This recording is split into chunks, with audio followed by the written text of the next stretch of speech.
Welcome, everybody, to Beyond Representation, a Southeast Asian approach to narrative games here at LudoNarraCon 2023.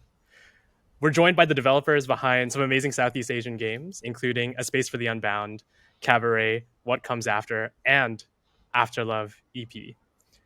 Our goal today is to not only reflect on how these developers have incorporated elements from this region into their games, but also how being from a region with a multitude of deep and diverse cultures, post-colonial struggles, and rapid economic development has informed their approach to narrative design in the games medium as a whole.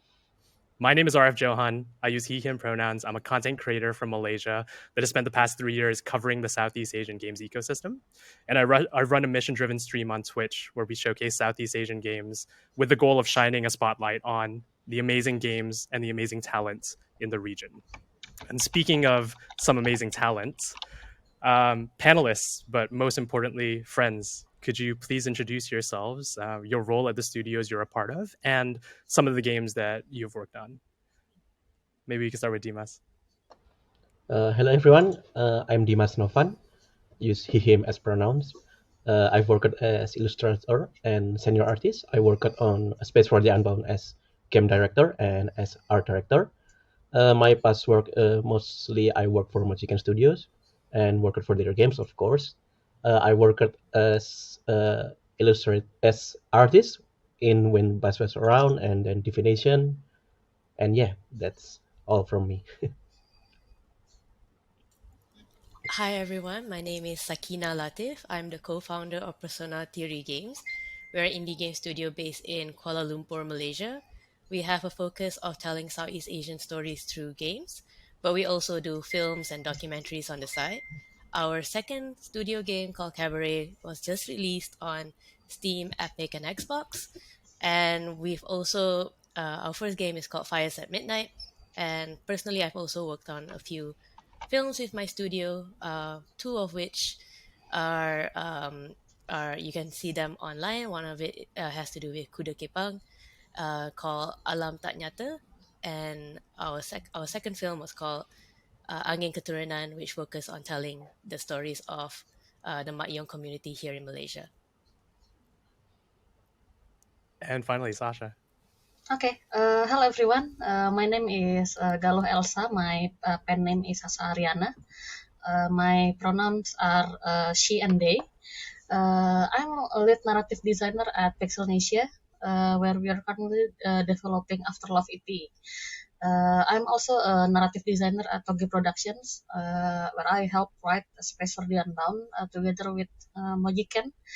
And currently I'm writing for Tricksfront Tactics.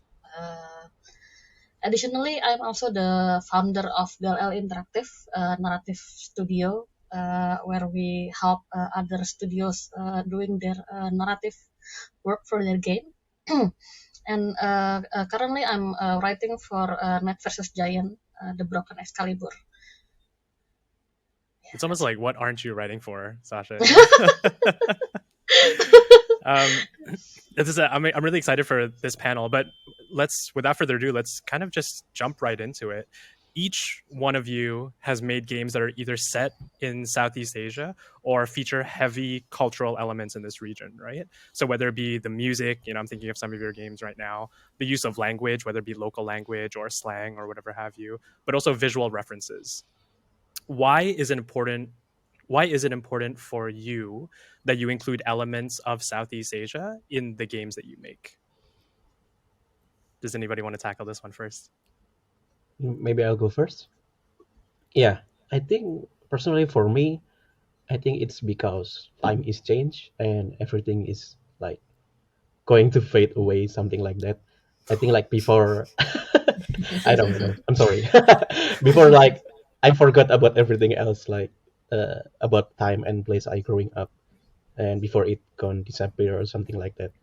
I really want to record and capture it because like on the road that I usually takes to my university, uh, it used to be very empty and then very not very crowded, but right now is it filled with restaurant and and people hanging out. There is like big road that sends you strike away to airport, something like that, and then just kind of feel like a little bit melancholic about that because like the silence that we used to have is like gone, something like that.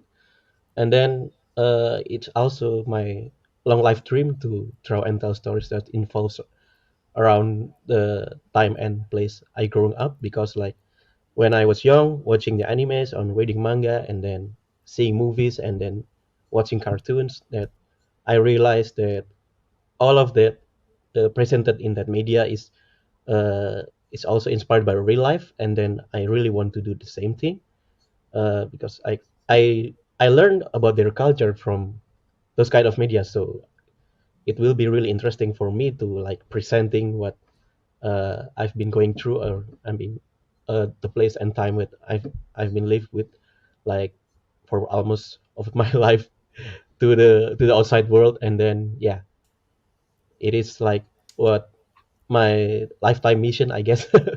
I don't know how long I can keep that, but as yeah, as I still have the spirits, like, why not? Why not? Yeah, Yeah, maybe I somebody mean, else would like to add. I mean, that's so sentimental, but Mhm. it is important for me. It comes down to what we learn in film. It's just write what you know, and what we know is our home. And I think that's the most important thing that we want to share. I think all of us here wants to share with the world what Southeast Asia is really like, and without the lens of tourism and Yeah, and sure. what real life in our countries are like, our childhood is like, our monsters are like, and that's a reason why I think Southeast Asia is so beautiful and so unique. There's so many stories here, and not many people know about it. And I think through our games, I think people are slowly realizing that there's a wealth of stories and myths and legends here that they have not seen before. Mm, Mhm. Yeah, personally, I think gaming is a powerful medium for storytelling. Like, I know there is the whole debate on whether or not game is art, etc., etc. Like, I don't have a particular stance on that, but like, I think it's a very powerful medium for storytelling. Like, because the interactive part for the medium adds to that storytelling part. And I think right now the market is saturated with the same old settings all over, like either like it's steampunk or like cyberpunk. cyberpunk or like yeah, Mhm. things like that.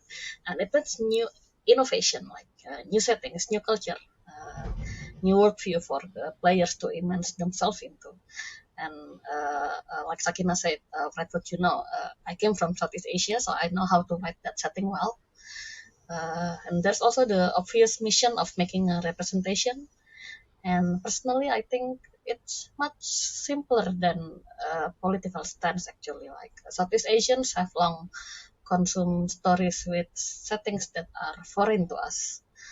Like I want us to feel the joy of looking at the screen and recognizing things that we have seen around us, like things that we have seen ever since we were a child. Like, oh wow, that looks exactly like the town I grew up in. Like it's a Yeah, fun feeling, and game is all about fun.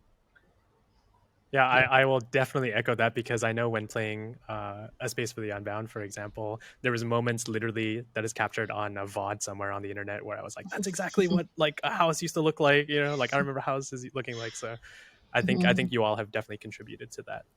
Maybe I want to get into some specific questions here because you all have worked on some amazing games, right? But Sakina, so for those that don't know, Kabaret is a dark fantasy folklore adventure game where monsters from Southeast Asian myths and folklore dwell, right?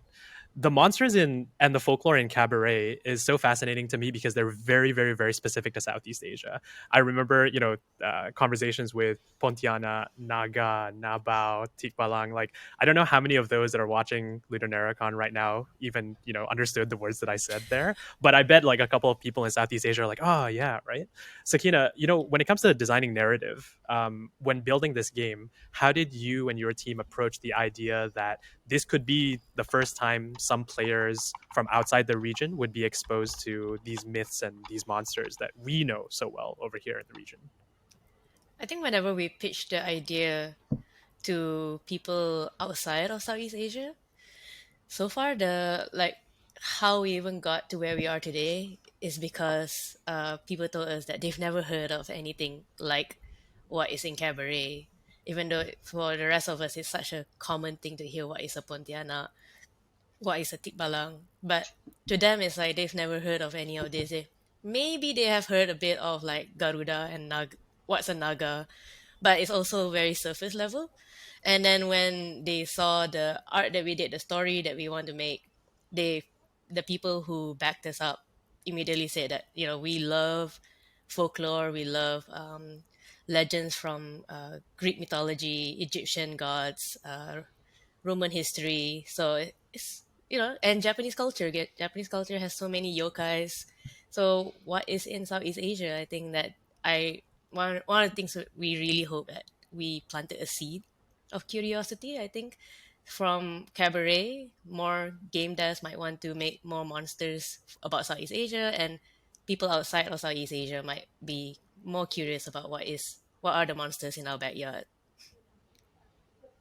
Yeah, incredibly fascinating. I was just thinking this is a very, very specific note. I don't know who will understand these, but like you almost Hadesified some of the monsters as well, where I feel like some of them are unnecessarily attractive. I don't know how that relates to the overall discourse here, but it's like you did a Yeah. step further. It's like the representation of our monsters, but also like some of them are Hot. very attractive. Yeah, some of them are really hot. So Yeah, some of the characters that people gravitate to even surprised me, and the things that they said was okay, okay, that is a choice. But I'm really glad people are liking the monsters a lot. uh, Dimas, maybe for you, and specifically talking about A Space for the Unbound, and again for maybe those that aren't familiar, A Space for the Unbound is a slice of life adventure game set, and this is very specific, right? Set in rural Indonesia in the late 90s. And I remember you mentioned in a Twitter thread earlier this year when the game was released, right? A little bit of like behind the scenes. You said that when you were making the original version of this game 8 years ago, you drew inspiration of where you grew up, Surabaya, Indonesia. And I remember you said something along the lines of you wanted to create, when creating the art, you said you wanted to appreciate the detail of Surabaya, feel its atmosphere, imagine the story and how things came to be, and breathe new life into it so that other people can also appreciate this setting more. How did you make sure that what was in your mind of rural 90s Indonesia was translated into the game? Was that an easy process? Just wanted to get your thoughts there. Yeah, I think it's quite like uh, I would like to say it's an adventure for me, of course. Uh, I think I really want to to present the place I live. The place where I live is just like an anime, something like that. Like because when I watch an anime, uh, uh, there's something like I'm thinking like, oh damn, I want to go to Japan just because watching anime or something like that, and it's make me really jealous, kind of like I want to do the same to my hometown too. Like when I draw the place of my hometown and makes people wow, I want to go to the Indonesia and something like that. Yeah, it's just like it really motivates me to like uh to to present the place that I've been with like for um God how knows how many years. But and then I think it's like much more like an artist's mind, because like when we draw something that we see, we interpreting uh we try to like uh move the outside environment to our paper. It's like we pay attention to the detail, right? And then so we can draw it very meticulously and something like that. And then I think it makes me really appreciate it, like how the roads are made in here compared to compared to like just say in America or maybe in other countries, something like that. And then how even the trees are very different.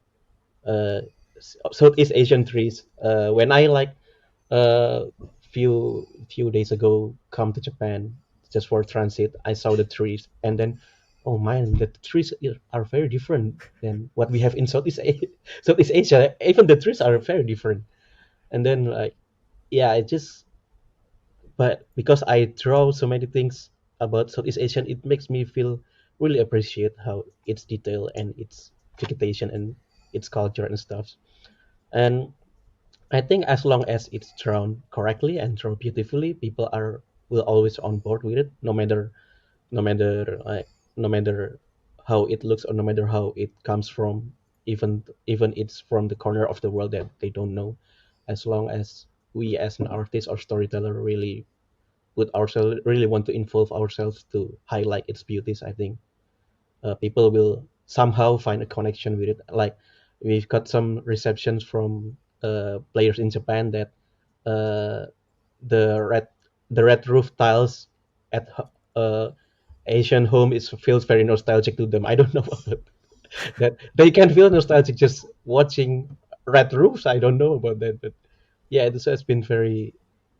It somehow like feels people subconsciously just connect together, and it has been really fascinating process for me personally. Yeah. And that actually relates to the question that I was going to ask Sasha, actually, because the and maybe to walk back just a little bit, right? You've worked on Sasha, you've worked on A Space for the Unbound, What Comes After, and then Afterlove EP as well. All these games are set in Indonesia, right? When you write, because I know you're also you write a lot, when you write, do you think about writing for an Indonesian audience first or a global audience first? Because I'm really interested in how you balance making sure that the things that you write, Indonesian, maybe more local peoples can feel connected to the dialogue or to the scenario, but also a global audience can feel connected to the scenario. Is that something you think about when you write in these games? Oh yeah, definitely. I think market-wise, Indonesia has only woken up to be like an active consumer in the last few years. So ever since my first game, I focused myself on writing for a global audience instead, because I thought not a lot of Indonesians will gonna see it. It turns out to be false, but I think like that when I first writing my game. And while it is fun to incorporate cultural elements specific to Indonesia or like Southeast Asia in general, my focus always lies on universal themes actually. Like if you notice, all the games you've mentioned are all emotional games. Like Space for the Unbound is thick with nostalgia and the theme of healing from your emotional wounds. Uh, and what comes after is about facing death, facing your mortality. And Afterlove EP is about dealing with loss. Like they are all universal themes that will resonate with global audiences, no matter what country you're from, what culture you've grew up in. These are the things that you experience over the course of your life. So I think they all can connect with it. And hopefully, in the process of connecting with the story, these global audiences end up thinking of the Southeast Asian setting as something like home as well, basically. That's so beautiful. I really wasn't expecting that the ending to that one. I also want to take a pause here. I mean, Sakina and Dimas, when you approach your games, do you write? Because Sasha said something so interesting there, which was I didn't think the Southeast Asians or Indonesian people would even play the game. Right? It's more for a global audience. Is that something that you have encountered, either Sakina or Dimas? Mm, it is something that we think about because it's our process of writing, or at least thinking of the screenplay for a game, at least for my studio, is no different to when we make our films in a way. And our films, even though it is so rooted in culture and is telling stories about the community, it is always meant to be like consumed by a global audience who don't know about what these people go through, what are the rituals they go through, what does it mean to call upon spirits and things like that, to demystify a lot of the traditional arts we have here in Malaysia and how it connects to even like our history, because Malaysian history has strong connections to like we have ancestry to in Java, for example. Like, so there's a lot of stories that are similar, and it's always sharing um, these stories with audience who wouldn't know what they're looking at, but is to pull them in and to take them on a wild ride. Dimas, did you have any reflections there? Yeah, of course. In the Space for the Unbound, especially, we start for something that very global value. Like in the beginning of the game, that we saw that there is this two friends that there's like there is a fairy tale that tells a story about two friends that one of them have to pass away, something like that, and then we began in the base camp, and then there's this little girl that she wants to write but she kind of like having a write she's having a writer's block, and then we as a player has to help her. Yeah, I think we started something like very very global that everybody in the world can relate to, and then we start dive into cultural specific, because like we really want to make sure everybody understand.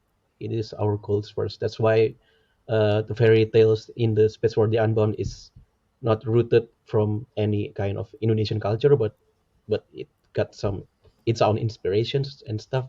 But it's also mostly like it's much more neutral experience, so everybody in the world can enjoy.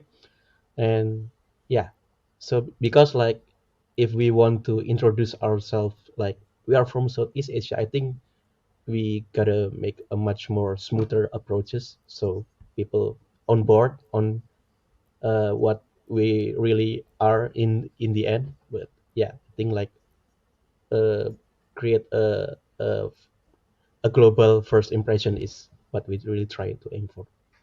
Yeah, it's kind of like ease them in, right? Like you Yeah, mentioned, and then you yeah, trap them, and it's like, yeah, this is what Southeast Asia is actually like. yeah, But no, I think there's a lot of beauty to all of the responses that you all shared. But I also want to get into maybe some of these like really specific questions about your games, because there's a lot of nuance in some of the ways that you all approach the narrative in your specific games that you've worked on.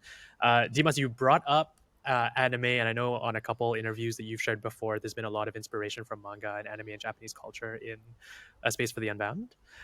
One of the things that you also mentioned was that you were inspired by this term mono no aware, yeah. a concept that is largely surrounding an appreciation for the passage of time, right? In some interpretations of that phrase, so much of A Space for the Unbound feels like nostalgia for the 90s, right? And then Mm. specifically nostalgia for non-metropolitan 90s as well, right? Like more rural kind of a background. I think you mentioned this before, but what is the secret to making players feel an atmosphere of nostalgia in the game, even if it's nostalgia for something that they probably didn't experience firsthand, right? So, for example, like I didn't grow up in rural 90s Indonesia, but I also felt so incredibly nostalgic when I was playing A Space for the Unbound.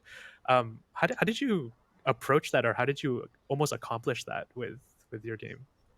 Yeah, I think it got to be with how we present the town itself in the Space for the Unbound, the locality.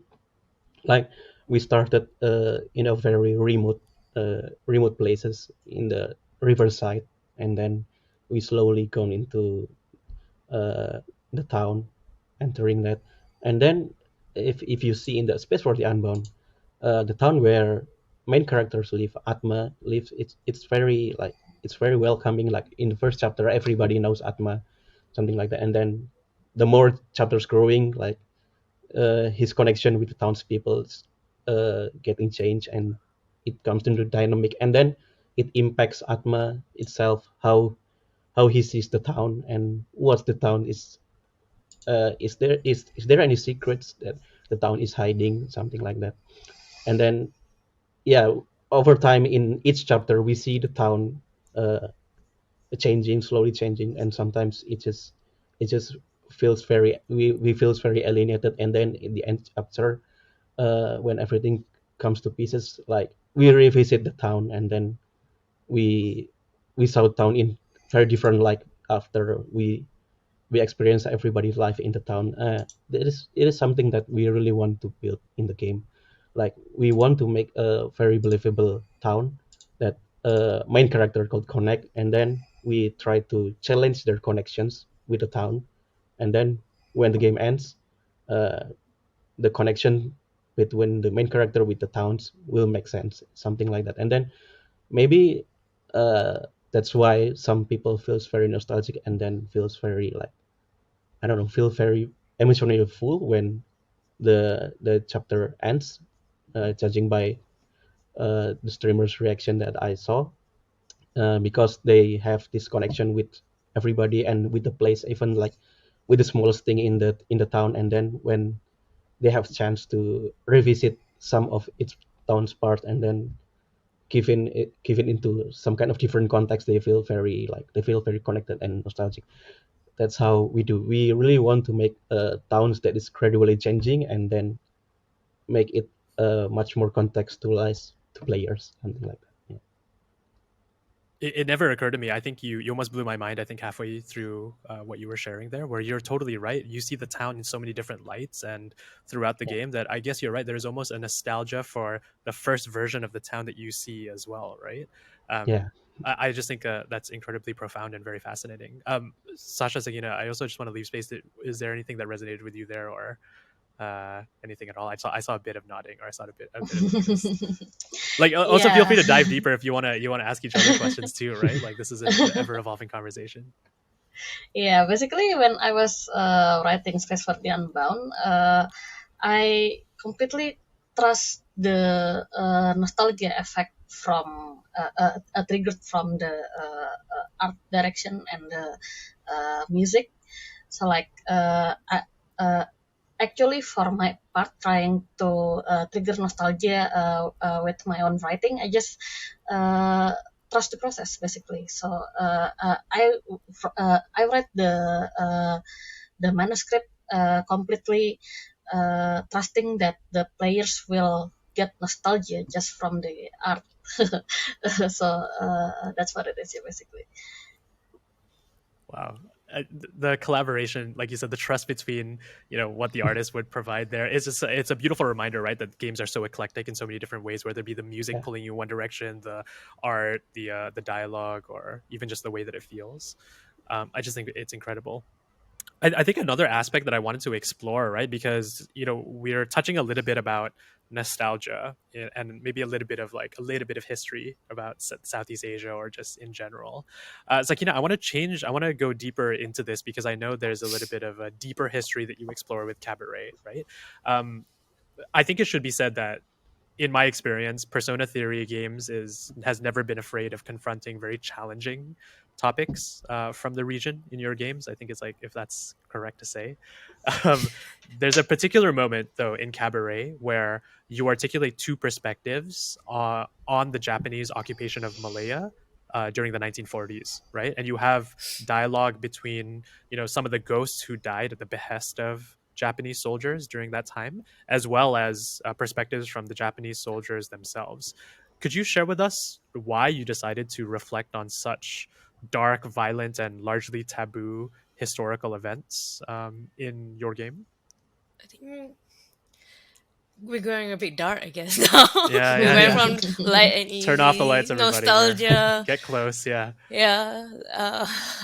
So I think it comes from why we want to tell a bit more about the Japanese occupation is um, this kind of history. We don't even need to open a history book. We just need to go and call up our grandparents and ask them what they lived through, and you'll be surprised at how horrific their childhood has been. And I had one story where my grandfather was a boy and he was holding keys for a Japanese general, and it was all the loot they have from that village. And he was, for some reason, the Japanese soldier gave him that key, and he had it. And until the war end, he had that key. And if he lose the key, he knew something bad was going to happen. And ever since that, I think it kind of affected my grandfather in a way that he has this, I think, almost hoarding tendencies because of that. He might not see it as a connection, but I definitely do see it. It was what he experienced. And even the Japanese soldier stories about like the in cabaret itself is loosely based on one of the writers' grandparents. So he went out one day. The mother said that you can go out, go see your friends. And then when he came home, his entire village was massacred by the Japanese occupation. So in one afternoon, he lost everything. And imagine going through that, and then at the same time, because we grew up with Japanese anime, right?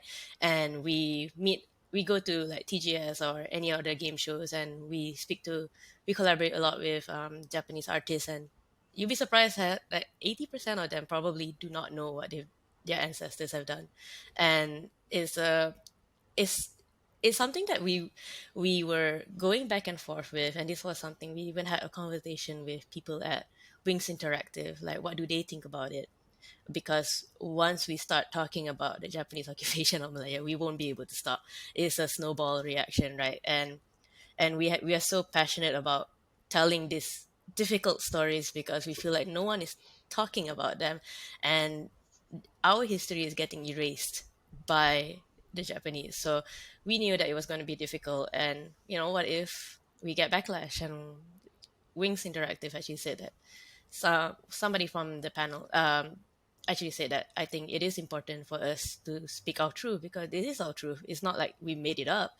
And also because when she was living in Japan, she felt that they don't even know about world history, like what they did to China was even worse, and then what they did to Korea and all this region.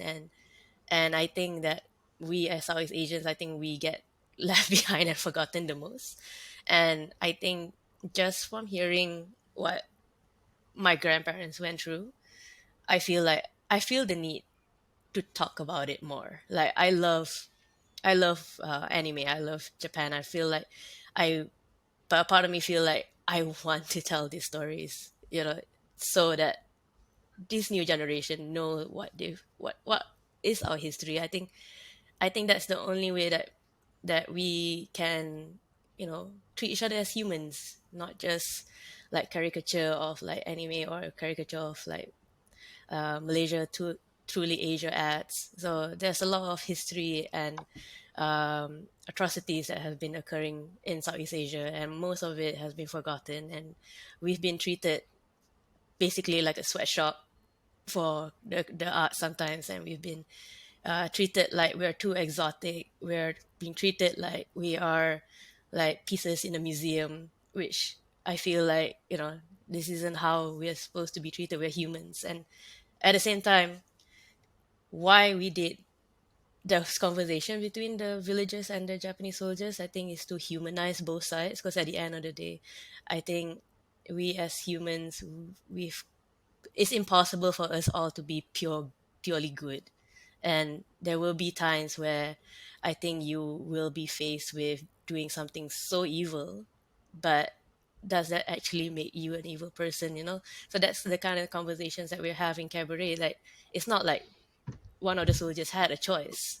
It's for his country and it's what he believed in. Does that make him truly evil in his eyes, for example? And the kid is just asking why should he have to die? He didn't understand. He didn't even grow up, so he doesn't understand good and evil. To a certain extent, he doesn't understand it, and he doesn't even understand uh, the life that he's having now after death. So everything is layered, and for you to I guess look up, like, this is again planting a seed. Like, if somebody were to play this game and saw that conversation between the Japanese soldier and the villagers, maybe they would pick up a history book and then realize that there's a lot of stories that they might not know about. Yeah, I think it's another funny connection that also just occurred to me, right? Is there's a very similar. Well, I think the first point is that what I'm understanding is also games can help codify moments, much like history books or whatever have you, right? And just introduce ideas of real life events or concepts to players that they might not have been exposed to or might not be aware about. But I think on the note of grappling and writing these types of things. Sasha, I don't know if this was a particular one that you wrote for What Comes After, but I was also thinking about the conversations that you have with the people that have passed on in What Comes After, right? Like the child who you interact with, the ghost of a child that you interact with, kind of asking similar questions, right? Like, why did they're so young? Why did they die? But also, a lot of the dialogue and a lot of the stories in What Comes After centers around even folks that have passed on and are in the afterlife due to overwork and stress, right? um I know, Sasha, I want to get your thoughts on this first, but I also maybe want to open it up to the rest of the folks here on the panel. Was there anything from Indonesia or maybe your home country or your hometown that inspired some of the writing when it came to these more challenging moments?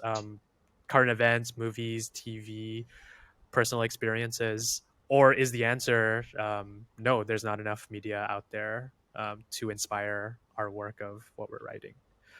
Sasha, I know that's a loaded question. You can tackle this however you want, but I just wanted to get some reflections on that.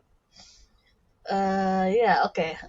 What Comes After took place on a train, right? Like, I live in Jakarta, arguably the Indonesian city with the best integrated public transportation, and it still doesn't hold a candle to our neighbor like Singapore or Kuala Lumpur. Jakarta is still largely car-centric, and this car-centrism also pushed back the housing for people from the middle class and below out of the city into the outskirts suburban like Depok or Tangerang.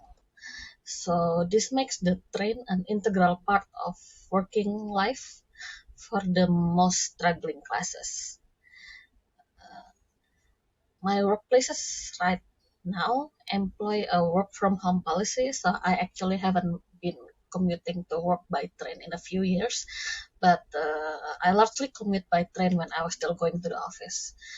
And I think most writers agree that they have their own way of doing like people watching, and train commute is my way of doing that. Like that's the moment when I can spot couples arguing beside me, or like a group of old men playing chess on their phones, like tired salarymen going back from work, or like young adults playing like gacha games on their phones, things like that. I think uh, uh, train commute expose those raw moments. I think you get to see the working class at its most raw moments in the train commute, like their exhaustion, their sorrow, their joy. I think they are very honest in train commute, and those are basically the emotions that I sought to write about in What Comes After, like because basically you're meeting the dead, and because they're dead, they're being honest with their condition, basically. And like a lot of people are dead inside in train commute, I think, as well. So yeah, basically. I love that Yeah, that that's is basically the takeaway from that. Like everybody who takes the train is just dead inside. I'm never that's taking the basically. train here in Southeast Asia the same way, I guess. Yeah, No, I yeah, mean, it's quite again. It's so enlightening speaking to you all, because I've played all these games, all of your games, and I think I'm uncovering so much more the depth of how you think and how you're trying to articulate things. Right? Maybe before we move on to the last question, Dima, Sakina, did you have any um, other thoughts on maybe the things that inspire you that come from this region versus coming from other countries or other regions? Yeah, I think it's basically like what I said earlier. Like I used to take this one road to my university, and then it was very completely silent back then. And then uh, slowly years come by, and then there's these shops, and then there's this restaurant, and then uh, everything growing rapidly, and then everything becomes crowded, and then it makes me kind of feels very nostalgic about how simpler time it used to be. And then I really want to like apply that kind of stuff in the Space for the Unbound. That's why in the game we made the towns slowly changing, and then I really also like to just uh, walk to around my neighborhood and then seeing stuff just like in the morning, and then people just started to doing their activities and stuff, seeing like the cat fighting at the street. And then I really like that. I think sometimes I imagine maybe if I don't live right here, I won't experience these kind of things. And then yeah, that's why this is like a lifetime treasure. If I would like to say so, uh, that's why I really want to record it. Yeah. Tahina, did you have anything?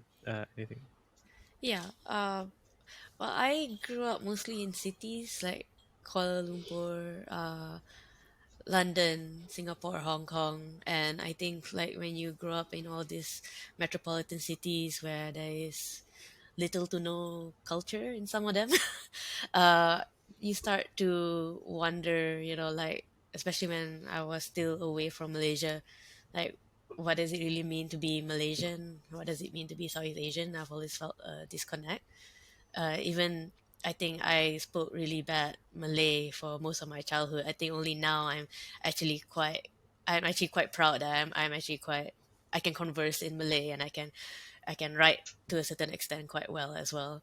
And it all came down to an appreciation of the traditional arts that we have in Malaysia. So through our work with Edinku and Pauline from Pusaka, it really opened my eyes like through a different lens. Like I didn't grow up in the rural side of Malaysia, and I didn't experience real like wayang kulit and real traditional art. So I didn't have all this in me, but me through the lens of like somebody who grew up in a city, I just get more and more curious. What else? And I think that's how cabaret came about, is through a curiosity and a need to feel connected to my roots again. I would just wanted to mention on my side as well, although I haven't made spectacular games like you all. I think there's a universal quality of making maybe growing older and finding the need to represent kind of your history or your culture a little bit more. I remember growing up as well. I never used to wear batik, and like now I know this isn't the most authentic batik like shirt ever, but I completely resonate with that aspect of almost like Dimas, what you were mentioning as well, right? If we don't start recording or having an appreciation for it's almost as if it'll also get lost, right? And we're not the ones that are writing history books by any means, but even just in day-to-day conversations or day-to-day actions. My final question before we kind of end this panel here is, since this is a panel on narrative games through the lens of Southeast Asians, I'd be remiss not to mention the work of Fami, creator and writer of Coffee Talk, who left us last year. Coffee Talk is not only a global indie darling, but I think to many, Fami himself was proof that narrative games from Southeast Asia could break through into the mainstream and resonate with players all over the world. If I'm correct, I think everybody here on this panel had either worked directly with him or knew him extremely well. I'm just curious if anybody here was comfortable sharing any stories about Fami and how he might have impacted your games. Maybe thanks Hakim first. I remembered like last few days ago, and then I'm just casually checking on Steam, just like try to see how Space for the Unbound performs, and just checking on the game's prologue page, and then I saw there is actually Fahmi leave a review. And then oh man, I get very nostalgic about that, because like he really wants to play the game. And then when I read the review, I felt kind of emotional, because like damn, this guy won't let me rest. Because like he keeps popping everywhere. Yeah. And then yeah, I think if we talk about Fahmi, it's kind of like our part of he is like part of Mojikan Studio history too, because like when he was working as a journalist, he highlights our games, and he keeps supporting us, and then he makes like reviews and then reviews on our merch and something like that. And then he always like keep in contact with us, and then we have been very close. And then when we finally not a journalist anymore, then he joined at Togi Productions. uh, I think like folks from Togi Productions say that he want to join Togi Productions so he can publish Space for the Unbound. That's why it really hits hard for me personally, because like when it was the early times of developing Space for the Unbound, uh, when I was like making these prototypes and then looking for the right formula for the game, he visited our studio, and then he gave his like some of his 2 cents, and then it was pretty harsh. It's pretty harsh. It's like he doesn't hold back his punches. But yeah, I think that's why we love him. Yes, I think like he's very honest. It's very like he's kind of foul mouthed, but we love him.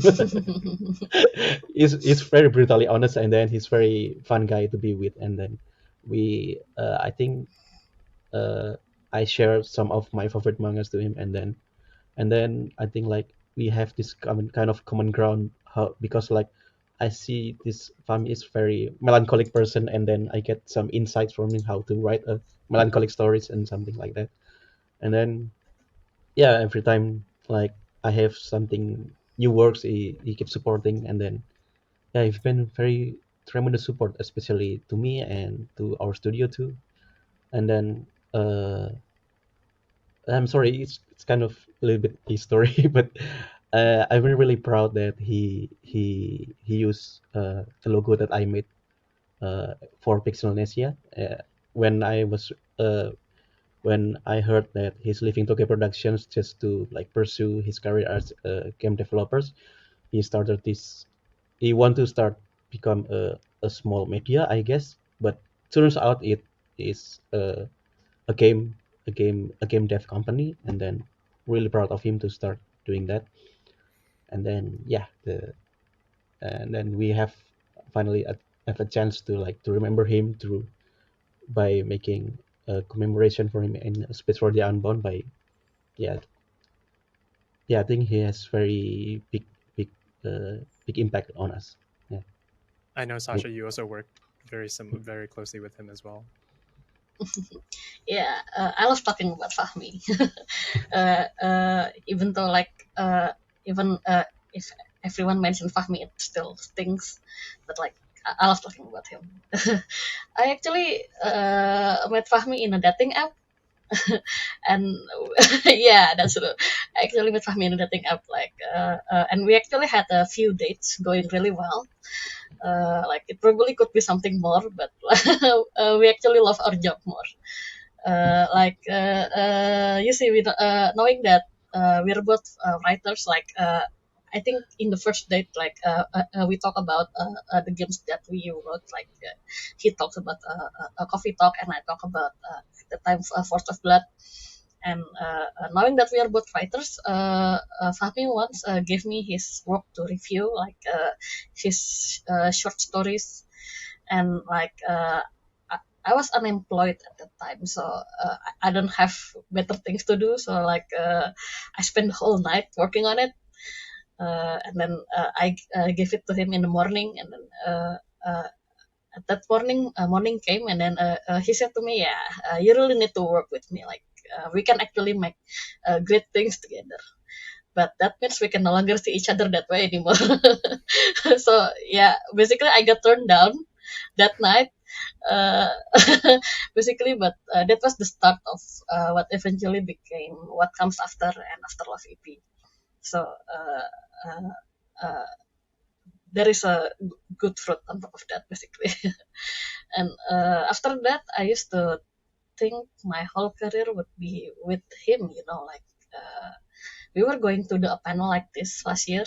Uh, we talked about it in February, let's do LudoNarraCon panel about Southeast Asia games, things like that. And yeah, it was supposed to be in May. LudoNarraCon is in May, but he passed away on March.